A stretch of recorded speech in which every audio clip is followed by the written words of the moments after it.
Oke, kita mulai ya. Sore ini dengan market review, kita sama menyambung di Selasa yang lalu ya.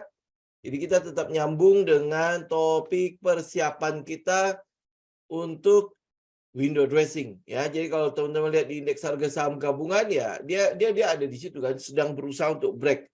Ya moga-moga dia break lah ya.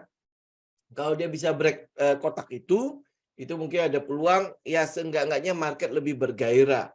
Ya, kalau kemarin teman-teman kalau misalnya ngikutin notulennya itu ya, The Fed Minutes ya, di situ dikatakan bahwa ada peluang The Fed itu akan mengurangi agresivitas mereka.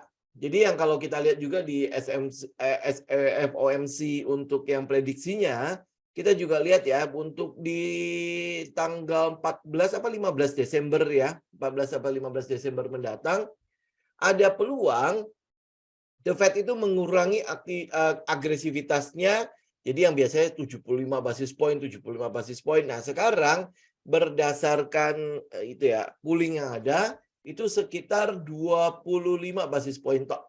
Jadi udah mulai sangat-sangat berkurang nih agresivitasnya. Dan indeks dolarnya juga teman-teman bisa lihat ya, kalau misalnya teman-teman ikutin di itu ya valuta asingnya, teman juga lihat ya, semua mata uang itu udah mencoba untuk menguat terhadap US dollar. Kenapa? Karena ya dia udah mulai mereda nih, kekuatannya udah mulai mereda, terus the Fed-nya itu juga akan mulai menurunkan kenaikan suku bunganya, tidak akan seagresif itu lagi karena melihat data inflasi yang terjadi bulan lalu ya. Bulan lalu data inflasi di Amerika itu cukup turun. Jadi yang kita lihat yang 8, lebih itu udah menjadi high-nya lah, udah menjadi peak-nya lah ya untuk periodenya si inflasinya US. Jadi ya moga-moga ini menandakan bahwa kekuatan dari US dollar itu akan mulai itu ya, mulai kembali ke titik equilibrium-nya.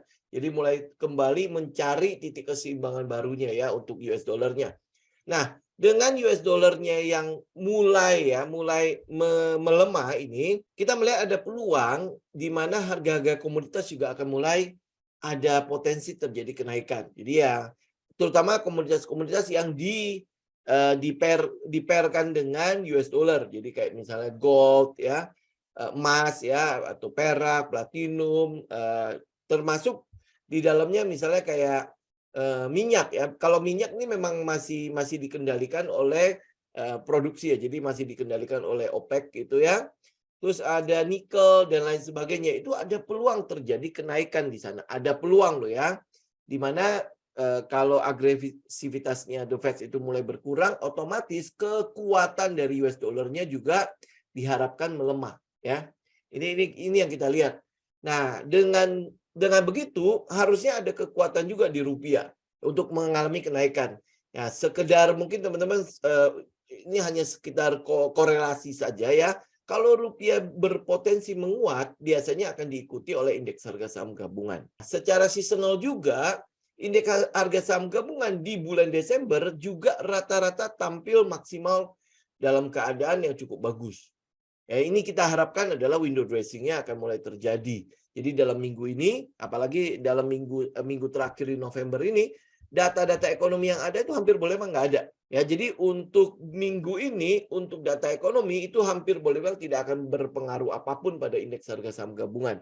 Itu sebabnya kenapa minggu ini juga kita melakukan persiapan menuju kepada window dressing. Jangan nanti tunggu udah harga sahamnya mulai naik, lu baru kejar. Ya, jadi kita persiapkan dari sekarang ya. Nah, kalau kemarin kita bahas mengenai Big Bang atau big cap-nya bank ya. Jadi kayak misalnya BCA lah, BBRI lah, terus BBNI ya, BMRI itu rata-rata udah siap untuk mengalami kenaikan di sana. Dan rata-rata kalau teman-teman lihat pattern-nya ya kayak pattern flag lah di sana ya. Teman-teman bisa perhatikan sendiri. Kemudian ada namanya saham consumer. Consumer ya yang pilihannya kita kan kurang lebih adalah ICBP, Mayora, INDF ya. Itu adalah consumer. Teman-teman bisa lihat sebenarnya ada second liner-nya juga untuk consumer. Cuman kalau teman-teman ngambil untuk periode window dressing ya kita cari dulu ya yang big cap-nya. Karena kita percaya begini sih, portofolio yang ada pada fund manager atau manajer investasi itu rata-rata juga adalah saham-saham atau emiten-emiten yang big cap. Jadi cenderung adalah saham-saham yang aman lah ya. Yang aman, yang dalam tanda petik aman gitu ya. Jadi ya pergerakannya cuman untuk mempercantik. Ini namanya window dressing kan. Cuman untuk mempercantik portofolio mereka. Apakah saham-saham lain emiten-emiten lain juga sedang mempercantik diri. Jadi nanti closingnya agak bagus harganya. Ya kita nggak tahu tuh, tinggal cek teknikalnya lah ya. Saham-saham lain bisa saja berpotensi melakukan window dressing juga. Jadi misalnya contoh kayak konstruksi. Ya konstruksi itu rata-rata kalau lihat dari teknikalnya memang udah di sekitar daerah support juga kan konstruksi. Ya, tapi kita nggak akan bahas konstruksi. Konstruksi udah pernah kita bahas sebelumnya, teman-teman udah bisa lihat haltenya kita tunggunya di daerah mana. Ya kalau misalnya mau cicil sekarang ya silakan, tapi ya teman-teman juga mesti mesti punya kesabaran yang cukup ya untuk memperhatikan konstruksi. Beberapa mungkin satu minggu inilah ya, satu minggu ini kita lihat konstruksi udah ada kecenderungan terjadinya pergerakan di sana. Ada kecenderungan ya, ada kecenderungan terjadi pergerakan di sana. Ya moga-moga itu merupakan sinyal awal untuk pergerakan di sana ya. Nah hari ini yang akan kita bahas cuma beberapa saham saja ya.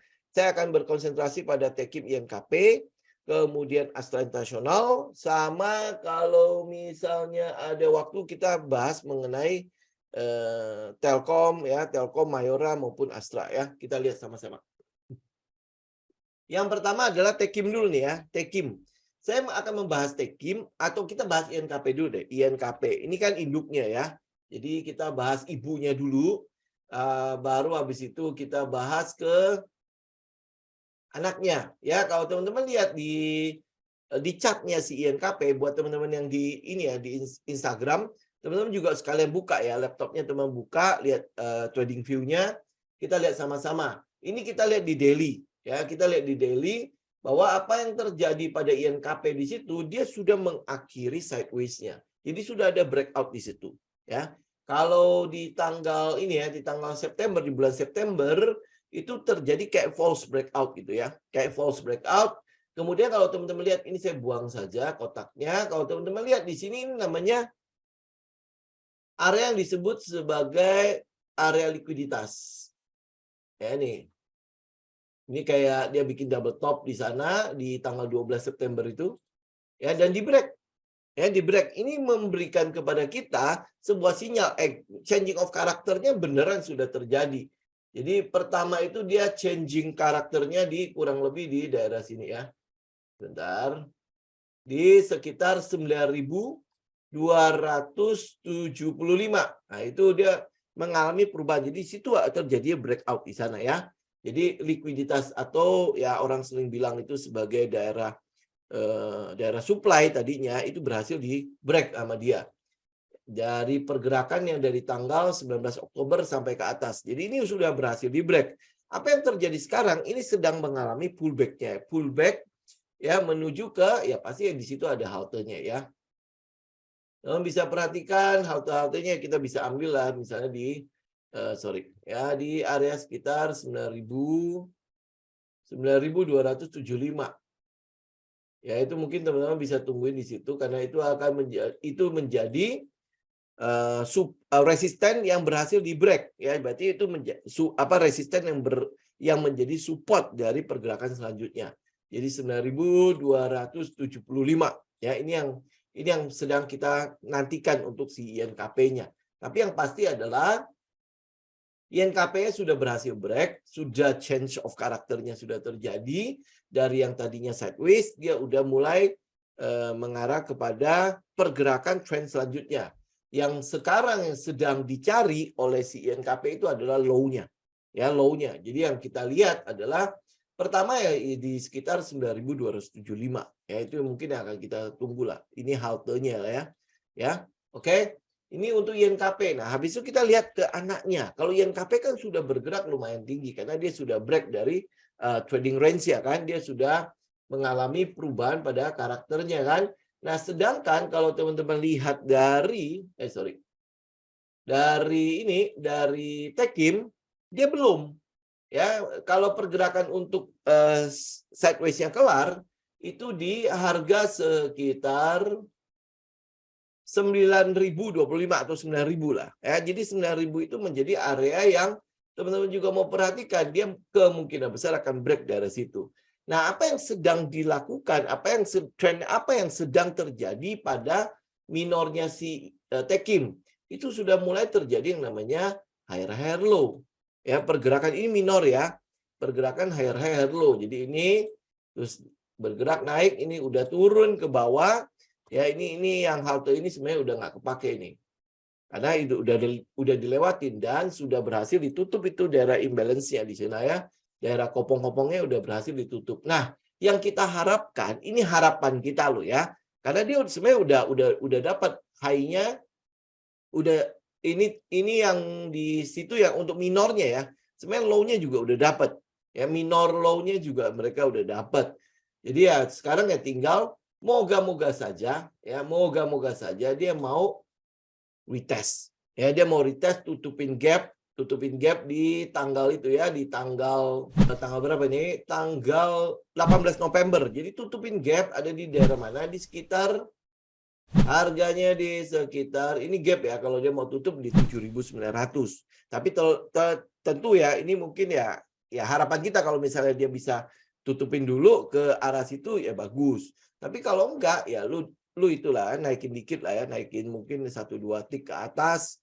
Ya kita tunggu di atas juga harusnya sih nggak masalah ya, 7.925 atau 7.950. Ya kita harapan kita sih seperti itu ya.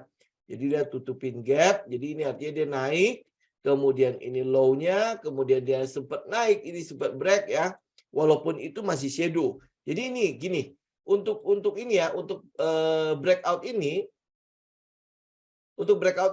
kadang-kadang kan ada yang bilang, oh kalau shadow ini sebenarnya belum valid. Dia butuh ada candle yang sudah close di atas resisten itu kan, ya. Jadi apa yang kita lihat ya? Berarti kalau misalnya kita ngambil ya penganut kalau shadow aja nggak dihitung, berarti dia ada peluang sebenarnya untuk menutupi gap itu.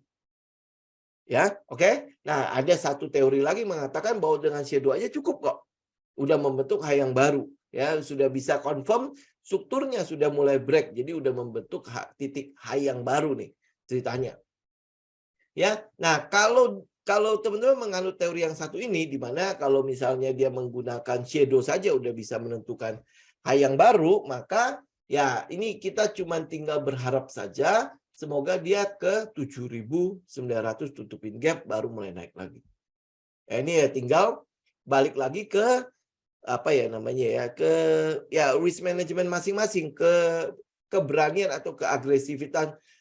Mau agresif kah atau mau konservatif, benar-benar masih tunggu di 7.900 atau udah kita mungkin mulai ngambil ya, berharap nanti dia akan break ya. Nah, buat teman-teman yang gue nggak mau lah ngikut-ngikut yang begini, gue maunya adalah udah gue tinggal follow the rule. Rule gue adalah dia breakout, gue ikut. Nah, breakout ya berarti lu harus tutup di atas 8.475 atau 8.500 lah, bilang gitu ya. Nah, dia bisa tutup di atas itu, lu baru entry. Ya, jadi ya balik lagi, makanya kembali ke karakter masing-masing. Kalau lu agresif, sebenarnya itu udah tinggal cicil gitu ya. Udah tinggal cicil saja. Tetapi kalau misalnya kita mungkin ya agak-agak konservatif, tetapi pengennya dapat harga yang lebih murah, yaitu gap itu. Gap itu adalah pilihan kita. Kalau kemarin ya kalau teman-teman tunggu di haltenya sebenarnya ada di sekitar 7.800 ya, 7.800. Jadi dia tutupin gap itu ya, turun sampai ke ya kita bilang ini adalah ekstrimnya lah ya. Dia turun sampai ke sekitar supportnya. Support ini ya, support. Nah, ini kalau kita ambil closing, dia turun sampai ke supportnya di 7.650 dan kemudian naik. Ya, jadi ini yang kita mau tungguin. Jadi apakah Tekim akan mengalami window dressing apa enggak? Secara teknikal kita melihat ada potensi. Jadi dia sudah, ini minornya ya, minornya sudah membentuk high low.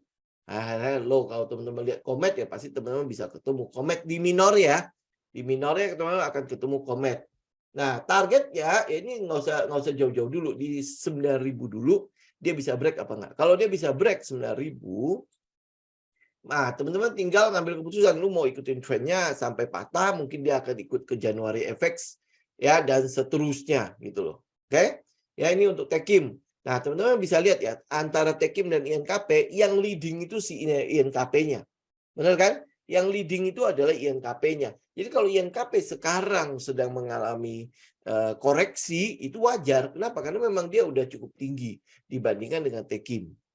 Ya kalau Tekim kan kayak ini ya pergerakannya tertahan di harga itu saja, ya kan? Udah sempat naik, ditahan lagi, turun lagi kan? Kemudian naik lagi, turun lagi. Jadi ini kalau teman-teman lihat di time frame yang lebih gede itu kayak hampir membentuk doji di ini nih. Di 5 candle itu. Teman-teman kalau misalnya ambil 5 candle berarti kurang lebih di weekly ya. Nah, ini dikit lagi ini akan membentuk kayak doji gitu. Ya pergerakannya cuma di situ-situ saja. Ya rata-rata akhirnya jatuhnya di sekitar 8.100-an. Ya, ini yang si Tekim. Jadi apa yang kita tunggu? Ya itu tadi. Lu kalau misalnya pengen harga yang lebih murah di 7.900, naikinlah 1-2 tik. Jangan sampai nanti di kiss goodbye gitu ya. Tapi bisa juga dia peluang untuk turun sampai ke bawah lagi. Bisa aja. Ya mungkin saja akan ada shadow kayak hari ini nih. Hari ini kan membentuk doji kan. Bisa aja ada shadow kemudian turun lagi terus habis itu dinaikin kembali. Ya ini untuk Tekim. Nah, kalau teman-teman yang benar-benar konservatif, tunggu dia breakout di 8.500. Dia breakout, stay di atas, nah itu 8.500. Ya, Tekim INKP. Jadi teman-teman tungguin lah. Oke. Kemudian tadi saya mau bahas apa ya? Oke, kita lihat Astra International ya. ASI. Oke, kenapa saya membahas big cap? Mungkin kalau teman-teman yang baru nongol, yang saya bahas di sini adalah saham-saham yang untuk kita bawa buat window dressing, ya. Nah, teman-teman kalau lihat Astra International di weekly-nya teman-teman bisa lihat itu kayak ada semacam sebuah pattern di sana. Ya, jadi dia kayak bikin apa itu namanya descending triangle kah? Tetapi di atasnya juga nggak persis banget ya, benar-benar turun juga high-nya itu. Jadi kalau kita teman bikin trend line juga pasti ketemu trend line-nya. Dan itu cukup valid dengan 3 titik di situ. Di bawahnya juga sama ya, itu ada 1 kali sentuh, 2 kali sentuh, 3 kali sentuh, 4 kali sentuh, 5 kali sentuh. Apa yang sedang kita lihat di situ? Yang kita lihat itu adalah Astra International itu kalau secara teknikal itu sedang berada di supportnya. Ya, sedang berada di support trend line. Oke. Nah, kalau kita hitung angkanya ya kurang lebih sekitar 6.200-an ya sampai ke bawah. Teman-teman ambil shadow-nya itu ada sekitar 6.000. Jadi 6.200 sampai ke sekitar 6.000 ya. Nah, pergerakan yang kecil gini apakah dia akan membentuk kayak apa ya, double bottom ya, terus habis itu naik lagi atau dia akan break? Ya, dia akan break, ngambil likuiditasnya sampai ke bawah. Sampai ke berapa ini? Harganya itu adalah 5.825 atau 5.800. Ya, ini sekarang kita tinggal melihat itu saja. Tapi kalau misalnya indeks ada peluang terjadi dorongan di situ, teman-teman research Astra International. Bagaimana kira-kira prospeknya di Q4 atau nanti di 2023? Karena ini kan berhubungan dengan mobil kan, ya. Nah, terus habis kalau mobil apakah 2023 yang katanya gelap itu mampu untuk mendatangkan pendapatan yang sama kepada Astra International untuk di 2023? Ya, nah kalau itu terlalu jauh 2023, teman-teman tinggal lihat di Q4 ini. Ini Q4 kan tinggal 1 bulan lagi nih. Nah, bagaimana potensi Q4 ini? Apakah ini karena ada Natal, ada tahun baru, orang bondong-bondong membeli mobil baru ya kemudian untuk di show off di malam Natal atau tahun baruan. Siapa tahu gitu kan? Ya, apakah ada peluang terjadi seperti itu? Terus habis itu yang saya tahu itu adalah Toyota juga kemarin sempat launching mobil listrik ya. Ya, mobil listrik yang baru. aduh namanya apa gitu. Tapi cukup mahal sih, sekitar 1 M lebih. Ya, nah apakah itu tapi itu family car ya. Jadi beda dengan si Ioniq. Ioniq kan masih di tipenya sedan ya, sedangkan untuk yang dikeluarkan oleh Toyota itu lebih ke arah family car ya, kayak bangsa-bangsanya Veloz lah atau mungkin ya Innova lah ya, cuman kayaknya lebih pendek dia. Ya, nah apakah itu bisa membuat orang-orang untuk, ini mobil listrik nih, kan trennya ke depannya kurang lebih kayak gitu ya. Nah ini kira-kira bagaimana nih? Apakah dia juga se-booming Wuling ya, Wuling Air itu? Ya itu kan luar biasa nih. Sekarang hampir boleh bilang teman-teman bisa lihat di mana-mana itu. Ya, Wuling Wuling Air itu di mana-mana kan. Nah itu kira-kira gimana? Nah habis itu sumbangsi anak perusahaannya si Astra. Anak perusahaannya Astra sekarang udah cukup banyak loh ya, bukan cuma UNTR tok ya. Teman-teman bisa lihat dia udah mulai mengakuisisi. Dia kan punya itu juga ya, asuransi juga. Apakah asuransinya cukup berhasil? Kemudian kemarin tuh baru berita bahwa dia baru mengakuisisi land bank-nya si anak perusahaannya Alam Sutra. Ya, Astri, ya. Nah, di daerah Cikupas itu. Ini nggak tahu apakah yang diambil itu Suvarna atau yang mana nih.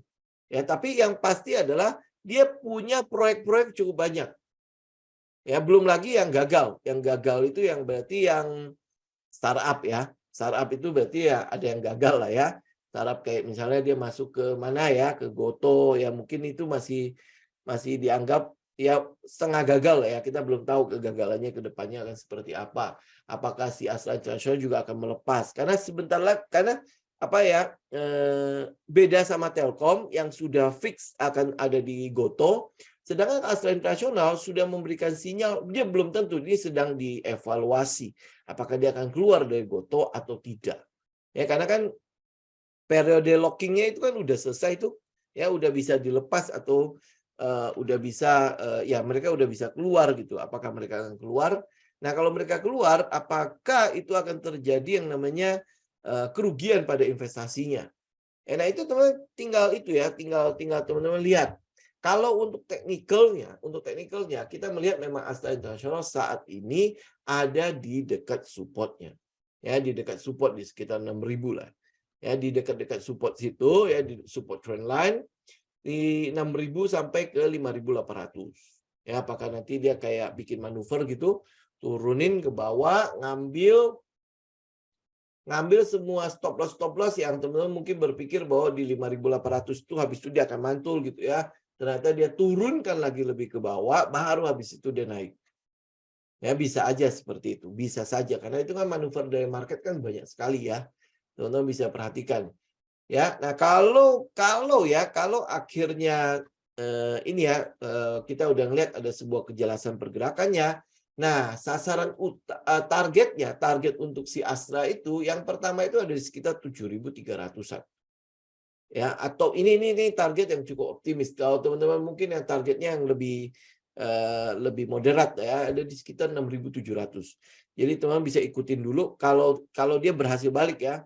Berhasil balik ada di 6.700 dulu, begitu dia break 6.700, teman masih bisa ikut sampai ke sekitar 7.300. Atau ya kalau teman-teman bagi dua lah ya, karena kan kita cuma mau ikut periode window dressing doang ya. Jadi mungkin udah taking profit sebagian di 6.700, kemudian taking profit lagi di sekitar 7.300. Nah sisanya lu mau biarkan dia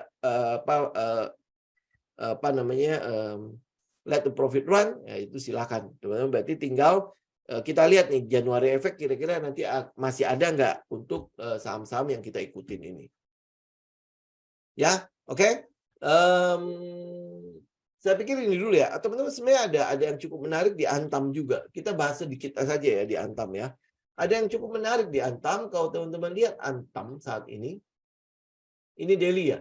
Kita lihat yang weekly-nya ya. Kalau teman-teman lihat weekly-nya, teman-teman mungkin bisa ngelihat ya bahwa ada sebuah pergerakan, ada sebuah pergerakan di situ. Ini mungkin akan terjadi seperti akan ada reakumulasi di situ. Ya, akan ada reakumulasi. Jadi kalau teman-teman urutin ya, buat teman-teman alumni urutin ya. Ini kalau kita mulai dengan BC di situ, ya, buying climax di situ, lu urutin. Ini apakah ini springnya? Ya, ini apakah springnya? Kalau dia confirm spring, berarti akan ada higher low di daerah sini sampai akhirnya dia break lagi untuk SOS.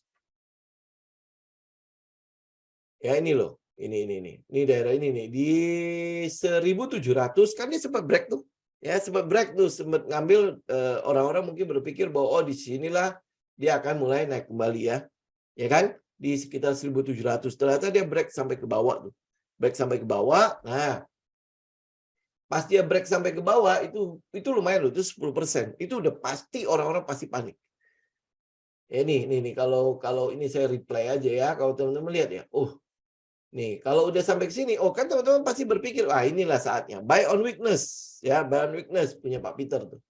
Ya buy on weakness nih. Ya benar nggak? Ya, wah ini berarti udah mulai nih. Saatnya go buy. Nah kalau lu buy di situ, lu taruh stop loss di mana? Pasti di bawah situ kan? Ya. Nah, ternyata apa yang terjadi besoknya, mana dia? Nah, ya besoknya dia turun dan penurunannya itu 10%. Penurunannya 10%, stop loss pasti kena. Oke? Stop loss pasti kena. Nah, apa yang lu lakukan? Ya lu enggak dong. Benar nggak? Ya. Wah, ini udah kena stop loss, sudahlah. Nah, yang terjadi pada Antam adalah akhirnya dia mulai naik kembali. Ya, ini manuvernya. Oke? Walaupun teman-teman tahu lah ya, saya juga tidak terlalu suka dengan si Antam karena terlalu banyak kuntulnya. Habis itu benar-benar manipulasinya itu luar biasa, ya. Manipulasinya luar biasa. Kenapa ya? Karena sebagian besar saham-saham yang dimiliki oleh kuntul-kuntul itu cukup besar, jadi harus digoyang terus gitu loh agar pindah dari yang retail pindah ke weak hand. Jadi weak hand pindah ke strong hand gitu. Nah, itu bukan perkara yang cukup mudah. Kenapa? Karena retail sudah melihat pergerakan ini nih. Ya sudah melihat pergerakan ini dan berharap bahwa pergerakan ini ya pergerakan yang dari tanggal yang di tahun lalu ya di 2020 itu yang naik kencang itu ya itu akan berulang segera. Ya akan berulang segera. Ternyata yang terjadi adalah ya proses kan. Ya, proses. Nah, teman-teman berarti kalau misalnya teman-teman masih tertarik sama Antam, teman-teman tungguin ini ada sebuah harga untuk ini ya untuk resisten dari base yang sekarang terjadi itu di 2027 ya 2270. Nah, itu kalau dia break ya, berarti dia akan membentuk secara ini saya lihat di weekly ya. Secara secondary trend-nya itu sudah mulai akan ada higher low. Nah, kita mau tunggu sampai 3.000 itu berhasil di break. Begitu 3.000, ini kalau higher low ya, begitu 3.000 di break, biasanya akan ada sebuah pullback lagi. Akan ada sebuah pullback lagi, manuver kan, breakout nih. Ya, orang akan berpikir kan, wah ini breakout nih. Ya sekitar ya 3.000 berapa? 3.150 betul. Ya. Jadi kalau berpikir breakout. Nah, di situ manuver pasti akan jadi lagi. Akan ada satu manuver lagi. Ya kalau ini kan berarti jump over the creek ya, TAC, kemudian dia BUEC. Nah, itu manuvernya lagi. Jadi pertama dia membuat seakan-akan, ini breakout. Lu ikut dong. Ya, lu ikut kan? Nah, pergerakannya oke, dia mungkin akan naik sampai ke atas gitu. Ya, nah teman-teman mungkin akan lihat ada pergerakan-pergerakan sini akan menimbulkan daerah-daerah kopong. Ya, ini dia akan ngambil likuiditas yang ada di sini. Kenapa disebut sebagai likuiditas? Kenapa disebut sebagai daerah supply? Ya, karena orang akan cenderung untuk melakukan profit taking di sana. Ya, profit taking dulu dong. Kayaknya belum tentu dia akan naik nih. Siapa tahu mengulangi sejarah-sejarah ini kan. Kalau kundul-kundul kan berpikirnya begitu kan. Nah, tetapi yang terjadi adalah dia breakout. Dia breakout semua aturan breakout-nya itu terpenuhi bahwa candle selanjutnya itu benar-benar di close di atas ya dan harga closingnya juga di atas dari wilayah breakout, semua terkonfirmasi. Oke? Nah, karena dia terkonfirmasi, maka muncul demand dari mereka yang aliran breakout. Ya kan? Dari aliran breakout, apa yang terjadi? Ya udah dinaikin ya, naikin ya lu yang menjadi likuiditasnya kan. Iya kan? Kenapa? Karena lu ikut gitu loh. Karena lu hadir di situ padahal market maker sudah, oh ini udah kemahalan nih buat gua. Ya udah lu ikut. Lu ikut ya paling ya udah gua kasih supply aja katanya. Market maker kan. Nah, lu akhirnya menjadi likuiditas itu sendiri. Kemudian apa yang terjadi? Harga turun kembali. Nah, pada saat harga turun kembali, lu panik. Dia back to best kan? Ya back to best. Padahal ini cuma manuver. Ya, manuver untuk apa? Ya biar lu orang yang ngambil di sini itu keluar. Nah, habis itu barangnya pindah kemana? Pindah ke weak hand, pindah ke strong hand. Ya, habis itu, nah, teman-teman akan lihat di daerah sini pasti ada yang kopong. Ya, pasti ada yang kopong. Jadi ada haltenya di situ, kemudian kembali naik. Ini skenarionya untuk si Antam. Ya, cukup menarik sih sebenarnya. Teman-teman bisa lihat ya, ini awalnya itu adalah distribusi, kemudian di daerah sini kita cuma mau confirm itu adalah periode akhirnya akumulasi atau reakumulasi. Ya, kita tinggal lihat ya periode itu. Saya pikir itu dulu ya teman-teman ya untuk sekarang ya. Jadi ini masih kita merupakan serial untuk kita persiapan buat window dressing. Ya, makanya saya nggak bahas tahu banyak-banyak banget. Yang kita bahas hari ini adalah Tekim, INKP, Astra International, sama Antam. Ya, nah nanti kita di hari Sabtu kita akan bahas lagi kira-kira saham apa saja lagi yang bisa kita lihat menjadi potensi untuk window dressing. Ya, oke. Ya, mungkin itu dulu teman-teman. Untuk hari ini ya kita akan ketemu lagi nanti di hari Sabtu ya. Kita bahas market update-nya seperti apa, pergerakannya nanti akan seperti apa. Nanti kita isi lagi untuk part 3-nya ya untuk saham-saham buat kita bawa ke window dressing ya. Oke. Semoga bermanfaat. Sampai ketemu lagi teman-teman.